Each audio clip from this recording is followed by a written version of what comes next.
Avoid people who get mad at you for wanting the same things they ask for.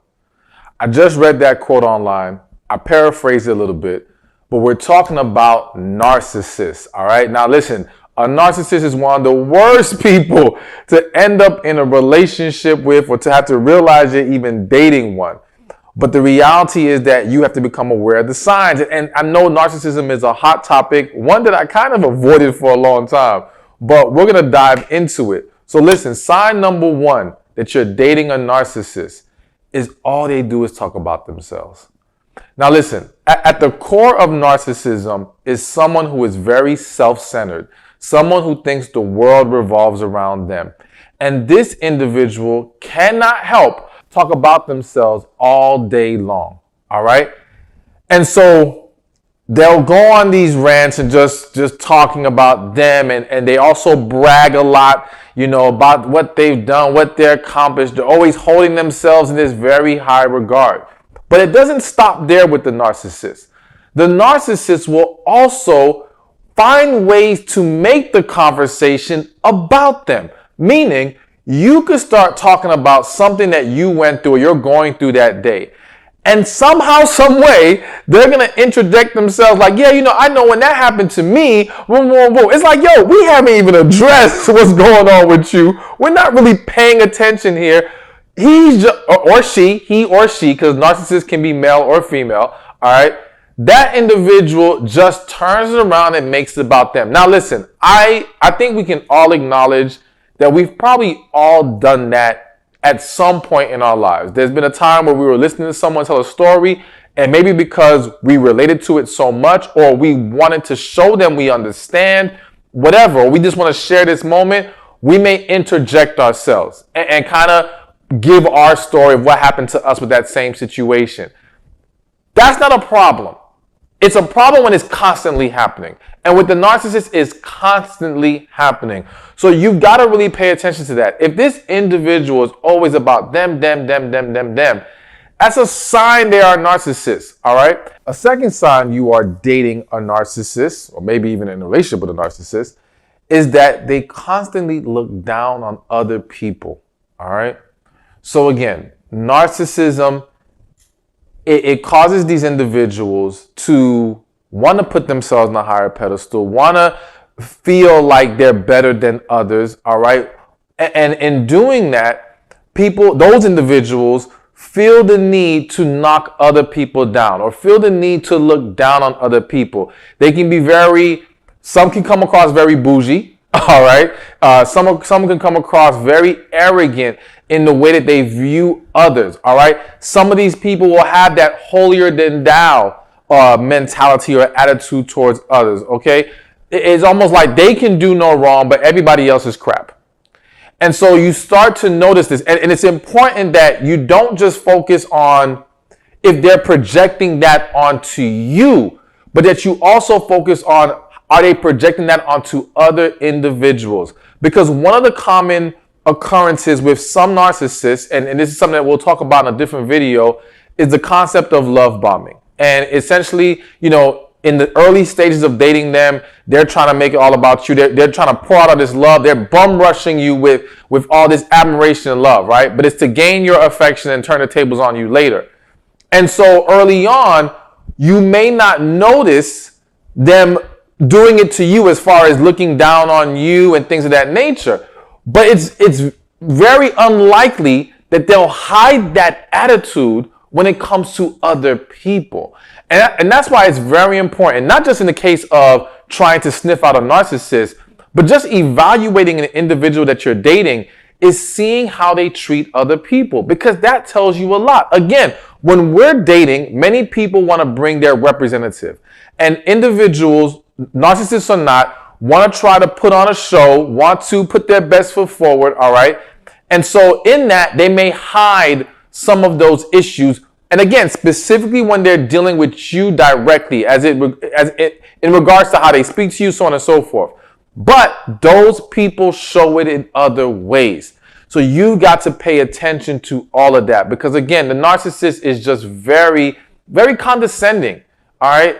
And if someone is very condescending, and here's the thing, Whether this person is truly a narcissist, all right, clinically defined as a narcissist or not, these are still unhealthy traits.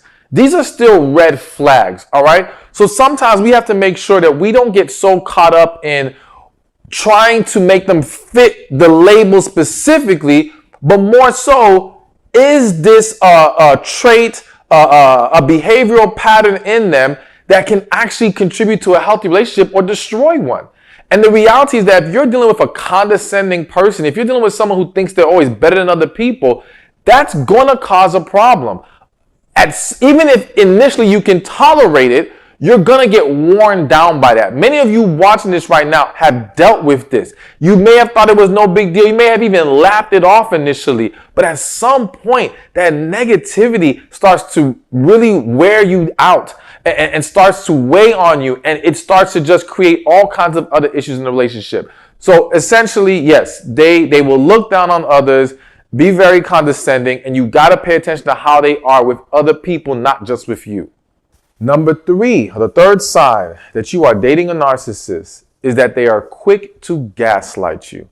Now, for those of you who may not be familiar with the term gaslight, it's essentially when people or someone tries to make you doubt your own reality, make you think that you're crazy, that you're tripping, that you don't know what the hell you're talking about, okay? And so the narcissist is very skilled and very potent in this area of gaslighting, of trying to make it seem like you're just making stuff up in your head. This isn't what it is. And the thing is, I am in no way defending this behavior when I say I think a lot of people, again, who may not be quote unquote narcissists, may have engaged in that behavior before of being very dismissive of someone and making them feel like they're the ones that's just crazy in their head, right? And it wasn't with blatant malicious intent.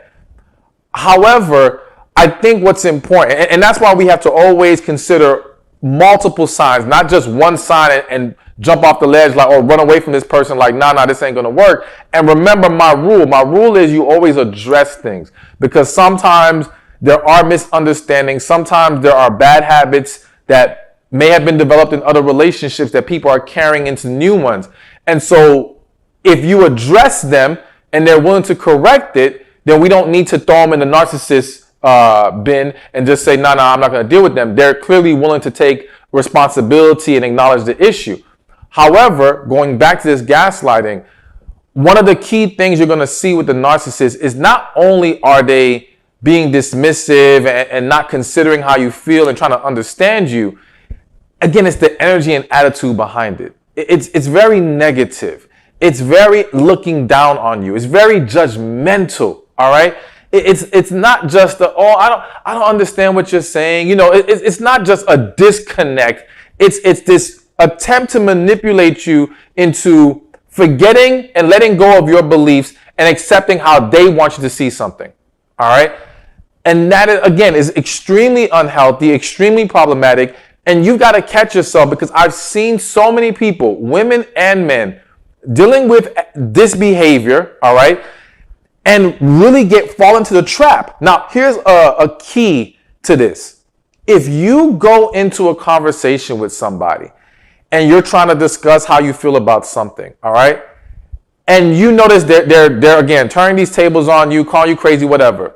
But by the end of this conversation, you realize your point was never accepted, or you were never even allowed to fully express yourself, and this person to listen to you. This is a clear sign. This is a very unhealthy relationship. Again, narcissists or not, this is a problem.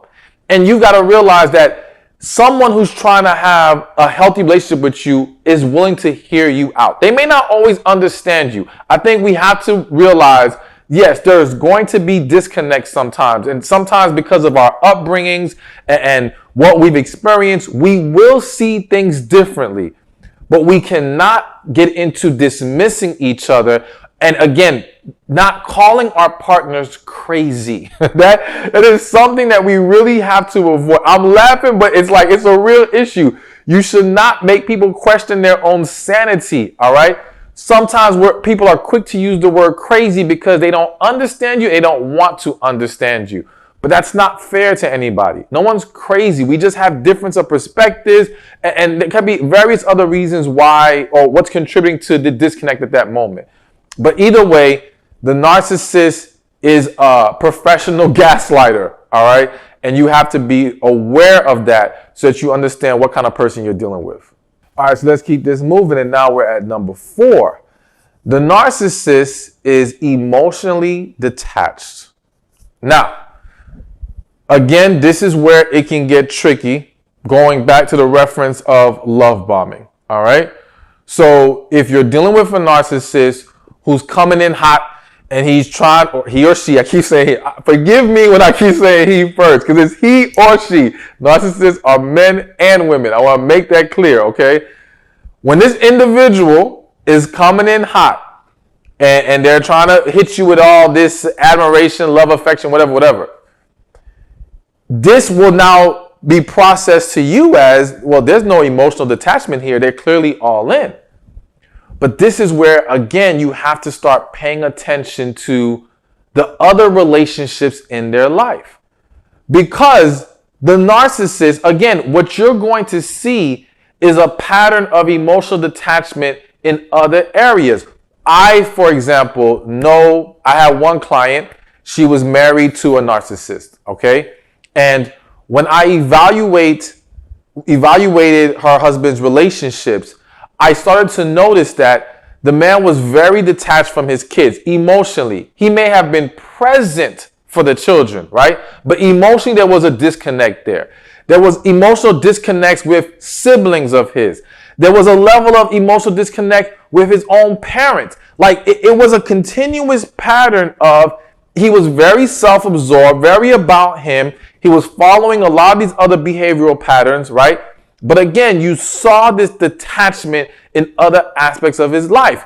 So though some may think, well, as long as he or she is giving me what I need in this relationship, who the hell cares about their emotional detachment elsewhere, right? But don't think like that, because you have to ask yourself, why? Why? If this person is so capable of at the least appearing to be emotionally invested with me, what is the detachment going on in other areas? And even if we can argue that the detachment is not narcissist related, that it's due to unhealthy relationships with those other individuals, all right? Broken relationships in other areas of their life. I would still then argue it still would be best to address it and understand what's going on, and hopefully that individual at least attempt to resolve it, because then there's a very good chance that those issues creep into your relationship with that individual. And so, for example, it can be a sign of they don't know how to resolve issues. They just withdraw. All right. When something goes wrong, they don't engage, they don't talk, they don't try to work it out. They just cut people off and move on. Well, guess what? If they do that with other individuals, they may not have done that with you yet because y'all haven't hit that roadblock, that mountain. But once it happens, you're going to be dealing with someone who now does not know or is not willing to properly communicate. So it is indeed a warning sign that at least needs to be addressed and can't be dismissed as, oh, well, I'm getting what I need, so I'm good for now. Yeah, you're good for now, but you ain't going to be good for long. So you got to pay attention to the emotional detachment in that individual's lives, because that can be a sign that you are dealing with a narcissist. Now, real quick, before I tell you number 5, get your copy of Love After Heartbreak. Listen, whether you have dealt with a narcissist, whether you are dealing with a narcissist, to make sure you don't end up with a narcissist, get your book. This is a book for men and women. It gives you the steps to healing, really creating peace and happiness within you, and not just healing from a past relationship, but from any past hurt. So be sure to click the link in the description or the comment section, or go to www.loveafterheartbreak.com. All right. Now, number 5, the 5th sign you're dating a narcissist is they are very controlling. All right. So again, narcissists, it's all about them. It's all about what they want, how they feel things should go. And to ensure that they're going to put their hands on everything and they're going to want to control everything. And they also can be very manipulative because in trying to gain that control, they're going to do whatever they got to do to get it. All right. And so they need this to help themselves feel better about themselves. To also, for some of them, it may be a symptom of wanting to feel in charge and having that power, so to speak. Because understand that also another core issue with the narcissist is the need for validation, the need to feel like they're on top and they're better than this and that and whatever. So control plays into that a lot. And so again, this is another one of those traits, well, they all are, that narcissist or not, a controlling partner is a problematic partner, plain and simple. And need for control and even to a certain level, an obsession over control also speaks to brokenness within that individual and a fear of vulnerability. Many people who want to control situations is because they do not want to be vulnerable in the situation. They don't want to leave it up to someone else. They don't want to have to rely on anyone else. And for some of you, that might sound like, well, of course, why would I want to be in that situation, right? And some of you have control issues, but you may not necessarily be narcissist. Either way, it's a problem. This is not healthy. This is not good. And again, this stems from previous past hurt, previous past disappointment. It needs to be resolved. But going back to the narcissistic partner who is very controlling, again, when you've got to really make sure that you don't allow your desire for this person to cause you to accept things that should be unacceptable. And so I see a lot of people who accept this measure of control because, again, you want them to like you. You want them to accept you. You're trying to make it work. You don't want to lose them, all right? And again, this happens both ways. I've seen men get completely run over and controlled by women. I've seen women get completely run over and controlled by men. And a lot of that also comes from a lack of self-esteem. And so even though this is about the narcissist, let me just make a quick point about you as the individual dealing with this narcissist or finding yourself in that situation. You've got to get to a place of self-worth and confidence to where you are not afraid to let go of people like this. All right. Many times you see these narcissistic traits, you see these problematic behaviors, but you brush it off. You make excuses for it. You rationalize past it because you want to hold on to this person or this situation. And I had to say situation because sometimes you know damn well the person ain't that great. They don't really make you happy. But maybe you don't want to be alone. Maybe you feel like I don't want to start all over again. Maybe there's something that they provide that fills a need and desire for you, even though you still feel overall unfulfilled by this individual. Either way, you have to have the strength within you. Because let me make something very clear. You can't leave it up to the narcissist to do right by you. You can't leave it up to the narcissist to decide, oh, well, you know what? I'm not giving this person what they deserve. Let me let them go. Like, that's not how they think. All they're thinking about is what they're getting, how this works for them. And many of you find yourselves in these situations where you're giving, and this person's just taking. And you don't wake up from this brain fog, this illusion that you've had in your head until you're so deep in that now it becomes so difficult to let go. And so you've got to have that confidence, that self-worth, that healing necessary to, one, help you avoid it, to help you let go when it happens, but also to help you not even allow it to go that deep. Because the longer we allow relationships to drag on, the harder it can get to walk away. So that's why it's always best to nip it in the bud as soon as possible, and so we can avoid these very unhealthy attachments. So now we are at number 6, and it is narcissists can be very unforgiving. All right. So again, these people want to hold everyone to a very high standard. All right. But expect you to be more understanding of them and their shortcomings when they had, well, in their mind, they ain't got no shortcomings. They don't mess up. You know what I'm saying? They're just great.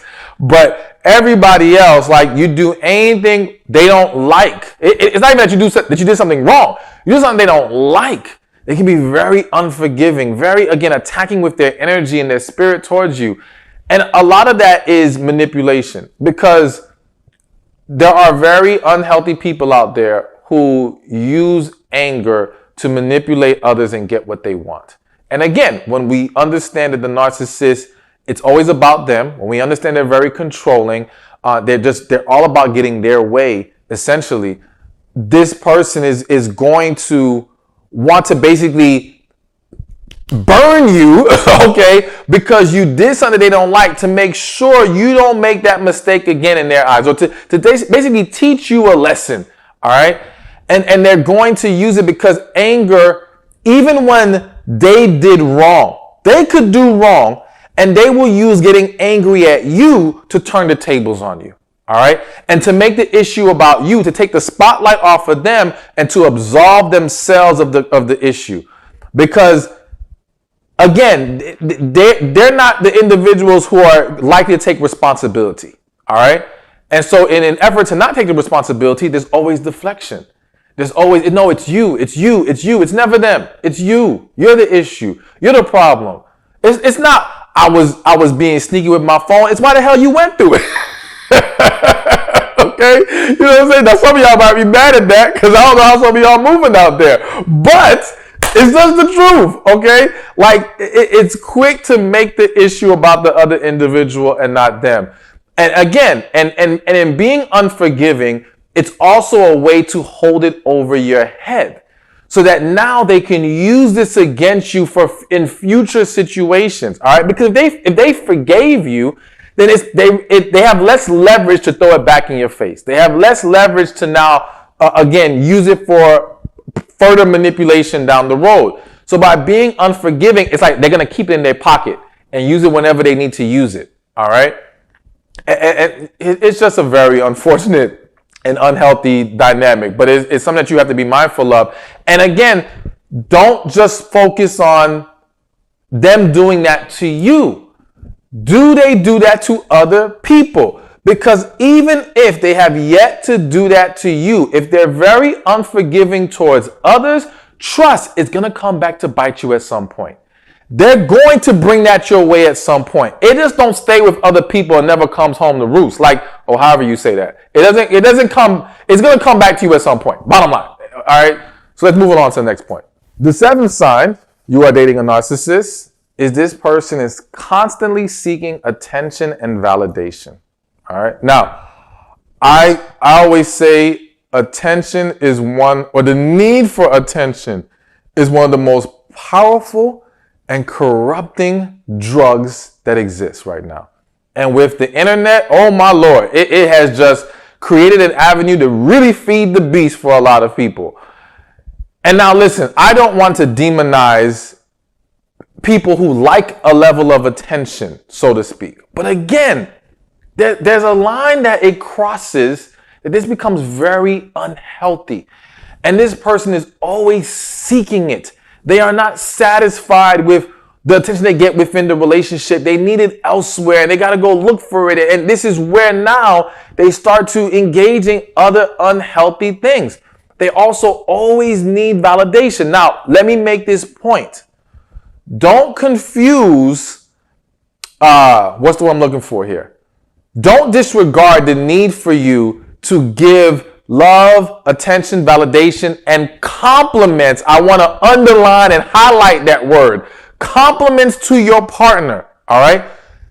You got to be mindful of that, because I think in all my years of doing this, I see a lot of couples get so comfortable, they stop complimenting their partner, all right? And some people may hear this video, or regardless of whether they heard this video or not, the minute their partner makes an issue of the fact that you never compliment them, it's, why you need my validation? Why you need validation? What's your problem? You got low self-esteem. Like, no, chill out.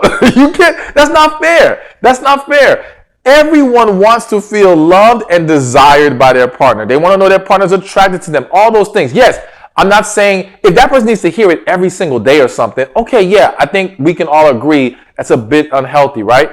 But you have to make sure you are doing it. And so what comes to mind is one quick story of, I knew a couple, they were married, and the guy would tell me how he was a very good looking guy. All right. You know, like women flocked to him. He got a lot of attention, and he would get a lot of compliments from random women. And he told me one day, he said, listen, man, I have no problem getting compliments, except I can't get the compliment from the one person I want it from the most. And that was his wife. She never complimented him. And I think sometimes maybe, I never got to speak to her specifically about this issue, but it may have been a thing of, well, he already knows he looks good. He already knows I like how he looks, or he already gets enough. Whatever the reason is that she put in her head, it's still not okay. It's not okay to neglect your partner in that way. So I don't want us to confuse the issue. I don't want us to make excuses for not giving attention and complimenting our partners and showing desire and interest. But yes, when we're talking about dating a narcissist, they're going beyond that. All right. And again, they're always seeking other people's validation, and which is why they end up creating these conversations that's always centered around them. Because they're telling you what they did and this and that, because they want to hear you praise them and this and that. And now again, everyone likes a little praise. Everyone likes to be comforted and said, you know, you're great, all that stuff. You do have to engage in that. But the narcissist takes it to just a very unhealthy level, and it's almost like they're never satisfied. Their thirst is never quenched, and that's when it's really a huge problem and a huge warning sign that you're possibly dating a narcissist. We got two more. So the next one, number 8, 8th sign you're dating a narcissist is that this person lacks empathy. All right.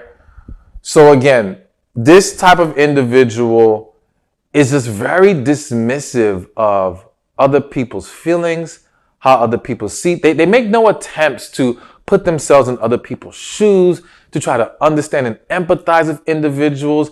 They're very insensitive, all right? And they can lack compassion. They can be very cold at times. And again, it isn't just in rare moments. It's a constant pattern where you notice this, all right? And you're gonna see it. If this person has kids, they're probably gonna be like that towards their children, all right? They will be like that towards you. A lot of times. Again, they struggle with connecting with others because they only see things through their lens. They don't know how to get outside of themselves and understand the world is bigger than who they are. All right. And again, it's hitting my spirit. I feel the need to say this. Some of you have this same issue. Again, I'm not saying you're a narcissist. All right. You can have sometimes one or two of these traits or whatever and not be a narcissist. If you got a bunch of these traits, then you probably need to go check yourself out or something, all right? But the point is, many of you struggle with being empathetic towards others because, again, it's almost like a defense mechanism. And you're so caught up in your own feelings, especially like what happens to a lot of people. And this can be why this person has become this narcissist. Where some people may argue if you can become a narcissist. Some people just think it's a personality disorder, end of story, but that's a whole other topic. The point is, sometimes when people get hurt in life, they have this F the world mentality. I'm just going to look out for myself. It's going to be just all about me. And at that point, they block their ability to understand or to even attempt to understand others. They block their ability to allow themselves to feel anyone's pain, to really connect with others where they are, because they have to stay in their bubble. And it's like, no, you be a part of my world or you can get the hell on. You know what I'm saying? Like they're not trying to pull themselves out of that. But again, that's due to the walls they have up, due to the trauma they've experienced.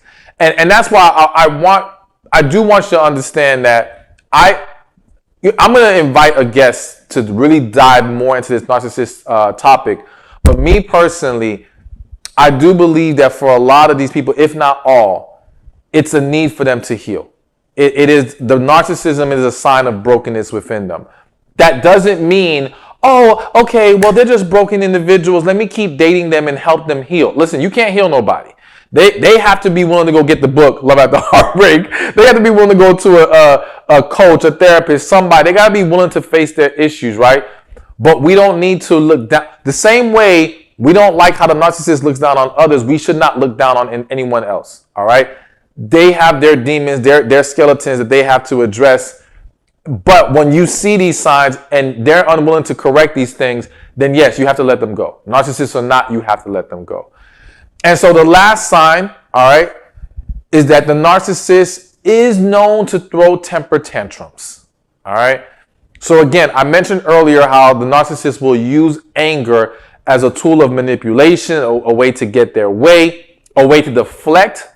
And so the temper tantrum plays right into that. Again, they are willing to go to extreme measures at times to make sure the outcome is what they want it to be, or to make sure that they don't have to take responsibility. And you have to understand, when these people understand by getting mad, by getting all hysterical or whatever, that the person that they're dealing with, because they probably already figured out that you're an individual who's going to be a little bit more passive maybe, who's not going to want that confrontation or whatever. They know they can win the fight, so to speak. And so they know that this will cause you to back down. And it causes many people to just withdraw and not even push the situation any further because you don't want any problems. And they use that. They use the fact that they know you don't want these issues, all right, to again, push you into a corner to essentially get the outcome that they're looking for. So when someone is so quick to throw tantrums, listen, we are adults. If we cannot sit down and talk things out like an adult, then we don't need to be dating each other. We don't need to have a relationship with each other. That is simply unhealthy. It will not work. So again, I'm always quick to say, address before you cut off. All right. And I'm going to stand by that. But if this person does not correct it or goes back into their tantrum, there's nothing you can do here. Let them go. They're very likely or very possibly a narcissist. And these are people you don't need to be engaging romantically with. Hey, thank you for watching this video. Be sure to check this one out right here. And I'll see you there. I know what you're thinking. What the hell is wrong with these men? They don't know what they want. They're playing games. They're not keeping it real. They don't want a serious relationship. They don't know how to act right. I mean, we can go on and on and on and on.